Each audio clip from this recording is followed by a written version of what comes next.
Are the Cincinnati Bengals primed to reassert themselves as a top team in the AFC? We're examining the state of the Bengals roster today on the Locked On NFL Scouting Podcast.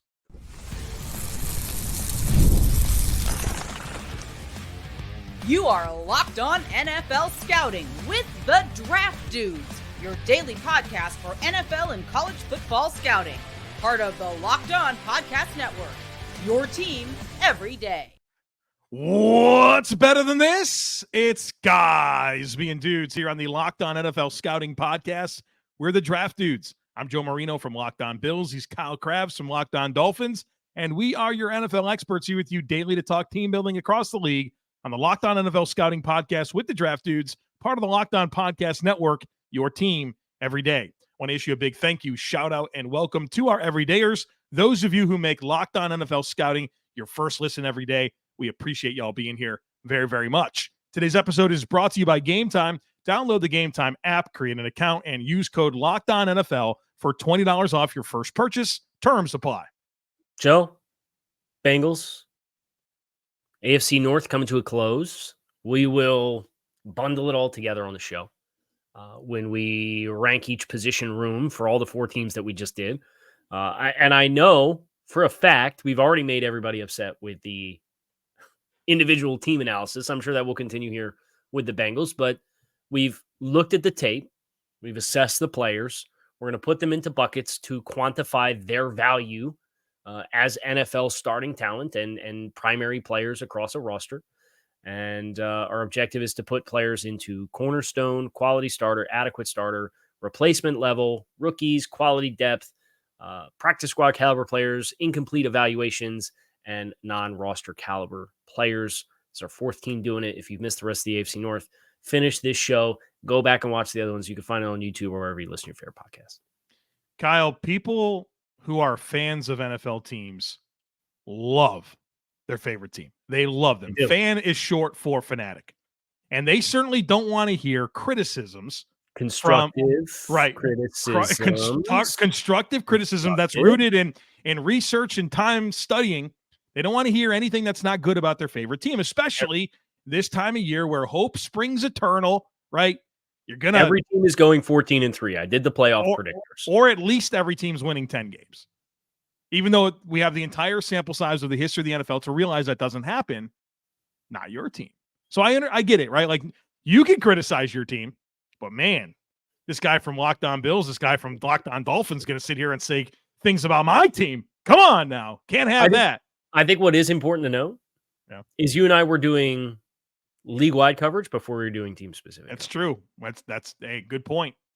So, we may have the stuff in the backgrounds of our respective home offices, but at the same time, we kind of got our footing in the space, and we did it together, which is really cool. Being objective about all 32 teams. You'll hear us crap on our own teams whenever we do AFC East week. Ask me about the interior offensive line if you want to hear my thoughts with some constructive criticism. Heard some things about the Bills receiver core. I don't know. Is anybody talking about that? Anybody? No? No. Well, let's talk about the Bengals. Yeah, we should. Offensively, a lot of continuity in the right spots. I think when you consider they brought back 4 of their 5 starting offensive linemen from last year, all of which played at least 1,000 snaps last season, that time on task together for that group. I think maybe it would be fair to question the ceiling of the offensive line with the individual parts, but, and I've said this many times, the sum of the whole is more than the sum of the individual parts for an offensive line. Everything that I've learned and the education that I've got from people who have worked at that level and are way smarter than me, it is the one room where the cohesiveness of the unit is much more of a definition of how successful that unit is going to be than looking at each individual player and defining what their ceiling and their floor is. So I don't want to diminish Cincinnati bringing back Orlando Brown Jr. and Cordell Volson and Ted Karras and Alex Kappa, who you and I both think are all adequate level starters, right? You feel good about them in individual spots. Maybe you'd like to have a cornerstone. We'll see if Amarius Mims can become that, but he's a rookie right now, so we don't know. Right. Orlando Brown Jr., Alex Kappa, Ted Karras, and Cordell Volson all played between 1,059 and 1,088 snaps last year. That is much more of a strength and asset to that unit than the individual buckets that we're putting the individual players in my mind. Yeah, and that kind of makes grading the depth players challenging. Yes. You got a lot of young players that they've drafted in Jackson Carman and Deontay Smith and Trey Hill. And they didn't play really at all last year. Mm-hmm.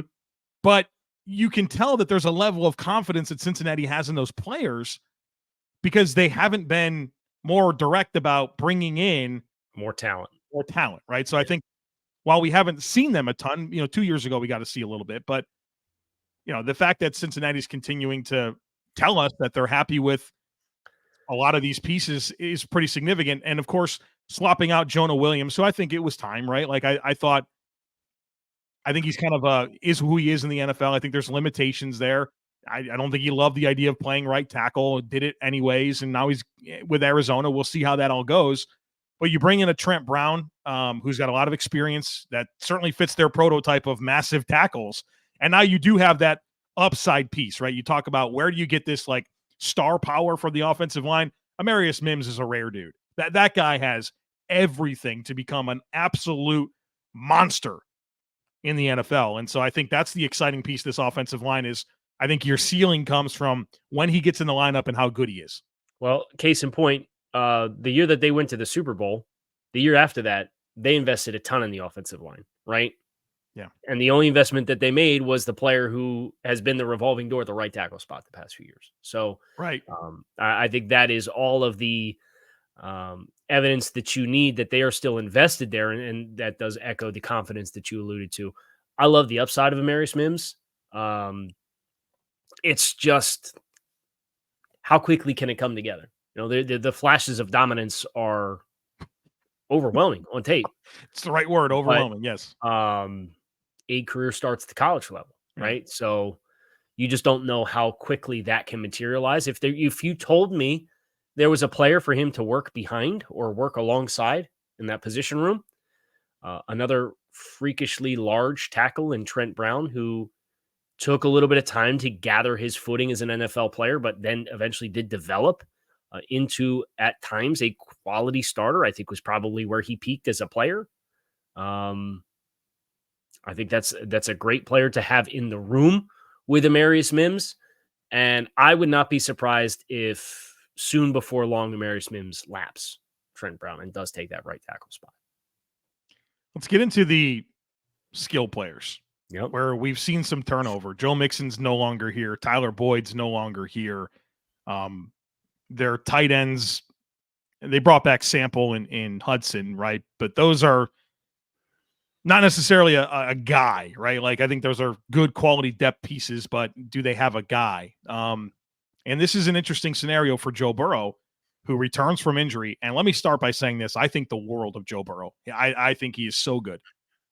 You want to talk about playing smart football, being accurate, making great decisions. Like I think he's unbelievable. I hate that he's had these injuries things pop up over the last few years because I think it's taken away from what could have been, one of the all-time great starts to an NFL career for a young quarterback. And obviously him staying healthy is everything for this football team. Mm-hmm. But it is interesting to consider, okay, he's got Jamar Chase, he's got T. Higgins back, and we'll see what happens long-term with T. Higgins, but whether it's tight end, whether it's that slot receiver, where I'm guessing they're hoping that Charlie Jones can become that guy, or the running back, where you're kind of bringing in Zack Moss, who looked good for a few starts in Indy, but I'm interested here about this skill group and how this comes together in this offense with Joe Burrow as he reacclimates himself as a starter. Yeah, I would not be surprised if Chase Brown ends up having a really nice role for them. Had almost as many receiving yards as he did rushing yards last season, with less than 100 snaps of offense, but at 330 plus yards from scrimmage. I like Chase Brown coming out of Illinois. So if you told me that he is the speed element to complement Zack Moss as the downhill player, I think that's probably a little sorely needed. We talked last summer about the Cincinnati run game and whether this was the year it was going to get on track. And It didn't happen, right? Right. So Right. I think a different dynamic in the backfield will be healthy for them. I know Zack Moss is a player who's had his own kind of durability questions. So I think having more than one back gives you a little bit of peace of mind there. So I have high expectations for Chase Brown, but the sample size was too small for us to put him in anything other than an incomplete evaluation. And I would not be surprised if Jermaine Burton's not the third best wide receiver on this football team this year. All right, we will wrap up our conversation on the offense and shift our attention to the defense on the other side of it, so be sure to stick with us. Folks, we know what happened last night. We got the NFL schedule. It's here, and there are tons of high-profile games that I'd like to attend this season. I'm sure that you would as well. Well, if you want to do that, check out Game Time. Game Time is the fast and easy way to buy tickets for all the sports, music, comedy, and theater events near you. The app is so easy to navigate and so many great features, whether it's the last-minute ticket deals, flash deals. They give you an all-in price, a best price guarantee. They give you a seat view, everything that you need to know exactly what to expect when you show up to the venue. Plus, when you buy a ticket from Game Time, they send it straight to your phone, so you don't have to dig through the emails to find it. So take the guesswork out of buying tickets with Game Time. Download the Game Time app, create an account, and use code LOCKEDONNFL for $20 off your first purchase. Terms apply. Again, create an account and redeem code LOCKEDONNFL. That's LOCKEDON NFL for $20 off. Download Game Time today. Last minute tickets, lowest price guaranteed. I think the concern that I have for Cincinnati offensively is the depth. And T. Higgins and Jamar Chase obviously are such important identity pieces for how Joe Burrow plays. And the chemistry that they have, that's already been interrupted a little bit with the transition away from Tyler Boyd, who is a really nice role player in the slot for them. So that's, for me, when I look at Cincinnati and I ask myself, okay, the pathway for it going right is very obvious. They stay healthy. Yeah. The pathway for it going wrong, and you could say that for just about every team, but I think there's more of a percentage and weight that rides on the three cornerstone players for Cincinnati's offense in Higgins and Burrow and Chase than a lot of other teams. So you can have other guys that I think go down and take it in stride. But I think if any of your three offensive cornerstones get interrupted, I think that dramatically changes what the dynamics look like for this offense this season. Kyle, I think health is huge for them. I also think that them finding a run game is going to be important.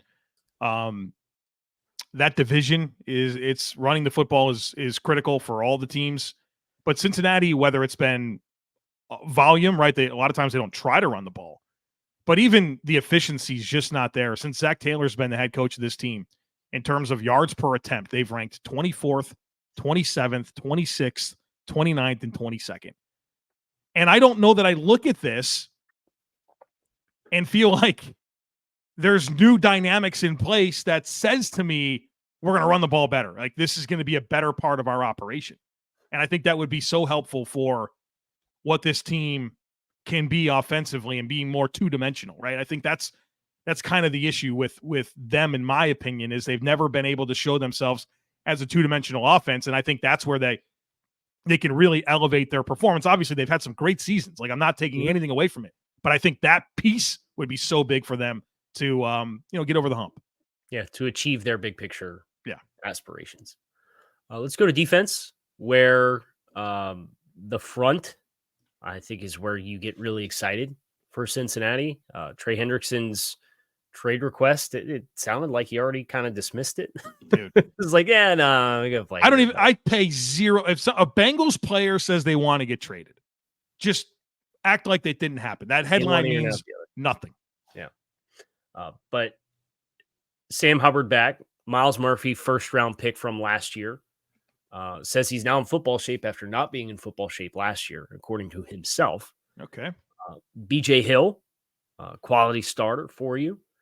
Bringing in Sheldon Rankins to go with Kris Jenkins Jr. and McKinley Jackson as draft picks on the interior, playing in front of Logan Wilson and Germaine Pratt, a couple of quality starter linebackers, and then getting a lot stronger in my mind at safety with bringing back Vonn Bell and adding Geno Stone to second-year player Jordan Battle, who got a lot of run last year, and then one of the best nickel corners in the game in Mike Hilton. Like, you look at up the middle, like the whole spine of this defense, I think there's questions maybe on the outside.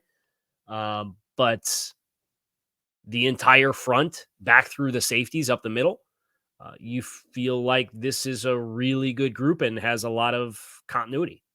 Yeah, I mean, obviously the big piece that's no longer here is DJ Reader, who's really, really good football player. And you could feel this defense was different when he was on the field versus when he wasn't.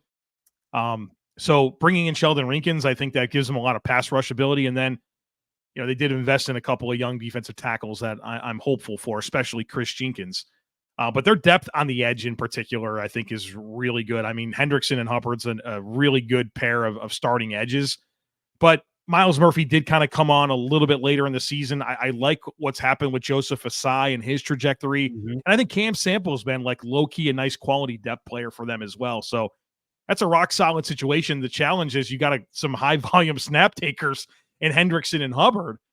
So getting everyone on the field to get them going, I think, is kind of the challenge, but obviously a great problem to have. Hopefully this team can stop the run better this coming season. I think that was kind of a black eye for them last season. And I don't think you look at, okay, minus DJ Reader plus Sheldon Rankins, that you take a step there. So I think that's going to be an X factor for this front. It looks good, but that run defense and being firm in a division where they're going to run the ball, I think is a big deal here for this group. Yeah, for sure. I know I already mentioned the safety room, but Vonn Bell being back in this scheme, I think, is a big win after he left for a year to go to Carolina and is back in their shoes. I think that's a really nice pivot back for them. They do have this subplot going on with a first-round pick in Dax Hill, who sounds like he's transitioning to corner. You want to talk about an incomplete evaluation. Yeah. Because even at Michigan, where he flashed in man coverage, was in the slot. Right. And you're not going to supplant Mike Hilton there. So Dax Hill has all the athleticism to be a successful player on the perimeter. But what that ultimately ends up looking like, I'm really fascinated to see, with a lot more youth and inexperience between third-year player Cam Taylor-Britt, who's been good when he's been on the field, right? And has made some plays. The physicality is everything that you ever thought it would be when you watched him on tape in Nebraska. But DJ Turner is a second-year player. Dax Hill converting to corner. Josh Newton is a rookie. I just think they're looking at the defense. You mentioned stopping the run. My biggest question is who takes who in assignments in coverage, and how good can that group be outside? Because I think that's where, if you have success there, you can funnel opposing teams and then by extension be better against the run. Yeah. Well, I think it's helpful that DJ Turner got to play a good amount as a rookie. They kind of platooned him with Chidobe Awuzie, and I think that's helpful. But yeah, I think where Dax Hill slots into this is interesting. Mike Hilton's unbelievable. We have him I think you have has a franchise cornerstone. I do. Yeah. Yes. We think of the world of Mike Hilton. He's north of 30, is eventually the plan maybe to get Dax Hill in that spot. It's interesting to think about, but I think he's got an uphill climb to beat out a guy that has experience last year in DJ Turner, who was he a second round pick? He wasn't like a nothing pick. I feel like they want it to be Turner and Taylor-Britt, and we'll see what happens with Dax Hill. But yeah, I think that they can have injuries there. I like what, in terms of safety, like you mentioned, bringing Vonn Bell back and adding in Geno Stone. That was a big storyline for them last year. Was okay, no Jesse Bates, no Vonn Bell, and we Dax Hill. Well, he's been groomed for a year for this opportunity. We signed Nick Scott. We're gonna be fine. You weren't fine. But you did see something in Jordan Battle late in the season when he got a chance to play. I thought he came in and played good ball. And, I think maybe you get what you can left out of Vonn Bell as he's in his age 30 season now. And maybe Jordan Battle, there's a path for him to be the succession plan there. So you can see the mechanics of this, but it's gotta come together. And I think part of that is it's got to stay healthy, because I think that further brings about issues if you can't get continuity with this back seven. One thing I like about both all of Vonn, Geno, and Jordan Battle is you've seen some flashes of ball production, but where I think, obviously Geno last year had the crazy interception total. But I think about all those guys as guys that can play forward too and be physical and be good tacklers and be aggressive on the back end to play from depth. And if you get that with Lou Anarumo and what they want to do from disguising fronts and pressure packages, I think that's a really good mix. Yeah, this is a defense under Anarumo that I think has been more multiple than any team. Like they will look different week to week. They will look different half to half. And that's an important piece of what they want to be defensively. And so I think the safeties unlock a lot of that for them.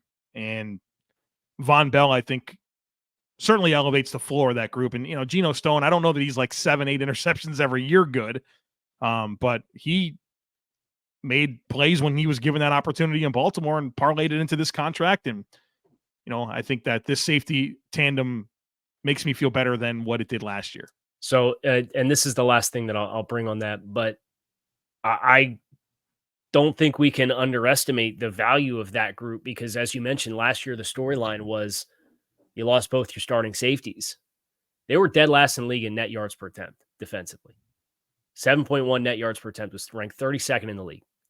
And then you mentioned the run defense. They were 30th in the league in yards per carry, 4.7 yards per carry. So you can look at the actual like raw yardage and say, oh, well, they're 31st in yards, but then just like both facets of it were a struggle. Yeah. So tying it all together on the back end, I think is where for Cincinnati, it has to be more cohesive, and we're expecting that to be the case because of what they've invested in their safety room. All right, Kyle and I need to come to consensus on some players and tie a ribbon on this conversation, so be sure to stick with us. It's winner take all time in the NBA and the NHL, and FanDuel's giving you a shot to bring home a huge win of your own. Right now, new customers can get $150 in bonus bets with any winning $5 bet. That's $150 to bet on spreads, money lines, player props, and more. Just visit FanDuel.com/lockedon and make every playoff shot count. FanDuel, America's #1 sportsbook. All right, Joseph. We need to do this. I would like to do a tease. Can I do a tease? Yeah, go ahead, do a tease. Because I'm really excited about tomorrow.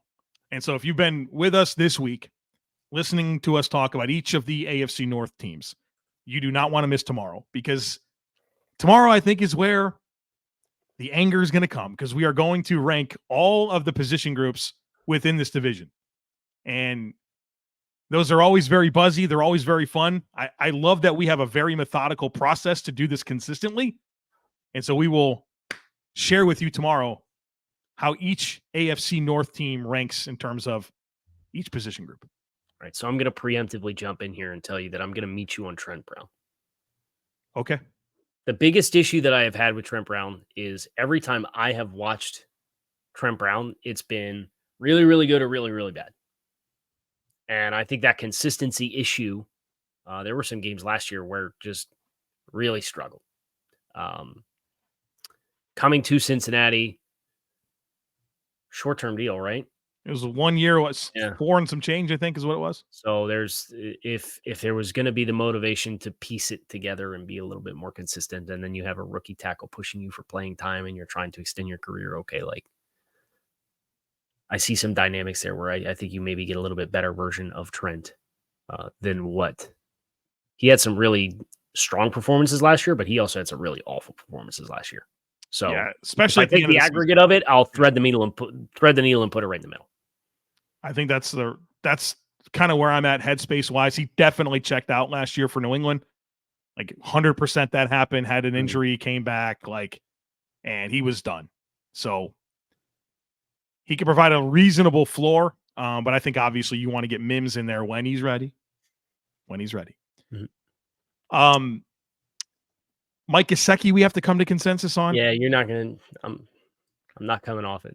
Okay, I figured you wouldn't. So the discrepancy is I have Mike Gesicki as a quality depth player. Kyle has him as a replacement level player. And I know, your quality depth tight end that doesn't give you a lick of value blocking, that doesn't give you a lick of value on special teams. And I'm skewed, I know this, because I feel like I've seen every great Mike Gesicki play, but there's still something to his ability to win and separate vertically, not like down the field vertically, but above the rim. And I feel like if he can work in the NFL, it's with Joe Burrow and the accuracy and the chances he'll get a chance to make a play on the ball. So I recognize severe limitations with route running, with blocking, with special teams. But you get him on the vertical plane with an accurate quarterback, he can make some plays. Dude, we just got done talking about how Cincinnati's got to find the run game, got to get better in the run game. This is a big slot, Kyle. This is a big slot. He is a big slot. And you know what he doesn't do? Run routes. He doesn't separate from anybody. Vertical. All right, so there's massive limitations. He just plays above the rim. Contested catch guy. And look, we've praised Joe Burrow for accuracy and chemistry with his pass catchers and being able to throw away from leverage and coverage. And he does it with Chase and he does it with Higgins all the time. So if you told me that's how Mike Gesicki ends up getting his production this year, okay, I'd see it. He's been awful the last 2 years. With the Patriots and in the absolute disaster schematical fit of Mike McDaniel for his skill set. They played him on the franchise tag. You get the franchise. That wasn't. I can't defend that. It was an indefensible. People want to throw all the dirt on Chris Grier for this, that, or the other thing. One of the top 3 worst things he's done the last 3 years in my mind is give Mike Gesicki the franchise tag and play him on it, not trade him. But I digress. It doesn't sound like we're going to land anywhere here. I think at least I can see your argument. I made the argument for you. The argument for you. Right. Okay. Who else? Let's see. I have Vonn Bell. I'm betting on Vonn Bell being back in that system, being back to what we thought he was. I have him as a quality starter. Yeah, and I have him as a sufficient level starter. I loved Vonn Bell for this team, and maybe that's pretty fair. That's fair. I can meet you there. And that's if Father Time takes his toll on him again, then shame on us because we didn't read the tea leaves that he wasn't the same player this past year. But if you told me he's going back to lose system, and how good he was the year prior, to know that you're coming back to fill the exact same role, I'm kind of in there. And really, I think that's it. I mean, Zach Carter, you have as incomplete. Versus you have as a replacement level player. Yeah, I think he stinks. But that's really it. Yeah. What's what your closing thought on Cincinnati? We've studied their team. We've now studied this entire AFC North. We'll tie it all together completely in our next episode tomorrow. But what's that prevailing thought for you as you consider this outlook for Cincinnati? Well, let's give them their time in the sun. We didn't do the thing that we did with the other teams. We didn't identify the cornerstones, right? And I think that's such a big part of the conversation. Cornerstones that we have for Cincinnati on offense are Joe Burrow, Jamar Chase, and T. Higgins. And then cornerstones that we have on defense are Trey Hendrickson at the edge and Mike Hilton in the slot. We think is probably a top, 2 nickel in the league. McDuffie's probably one. Ooh, I don't know, Jim. Right, the Tony Romo thing. Well, way to get yourself out of that. That was well done. I think it's Hilton, McDuffie, Kenny Moore, Taron Johnson. I think that's your bucket. He's a top 5 nickel. Yeah, and that is a really important spot if you can get a good guy there. So, I think they're in good spots to have cornerstones. I can see how this team rebounds, especially knowing that they they're getting a 4th place schedule. Right. I think that for being a team that finished above 500 last year and played almost half the season without Joe Burrow and has all these high expectations and has a really strong level of continuity on both sides of the ball within the scheme that they're running. Yes, there's a new offensive coordinator there, but Zac Taylor's really the important piece of that puzzle.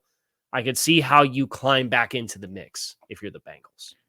I think last year was a big year for me in understanding who Zac Taylor is as a head coach, because obviously a horrible start, but obviously the talent wasn't good enough. You get Joe Burrow. Okay, great. Now you can win games. For them to go 9-8 under those circumstances last year told me a lot about Zac Taylor and his leadership and what I think he can get out of a football team. So I think that was nobody wants the year that they had, but man, I feel like they might be better for it long term. Yeah, I think that's a fair take to bring away from this as well. So we'll see how they stack up roster-wise from top to bottom. We'll do that tomorrow here on Locked On NFL Scouting. I'm Kyle Crabbs. He's Joe Marino. You can find us on YouTube or wherever you listen to your favorite podcast. Make it a great rest of your day. We are out of here.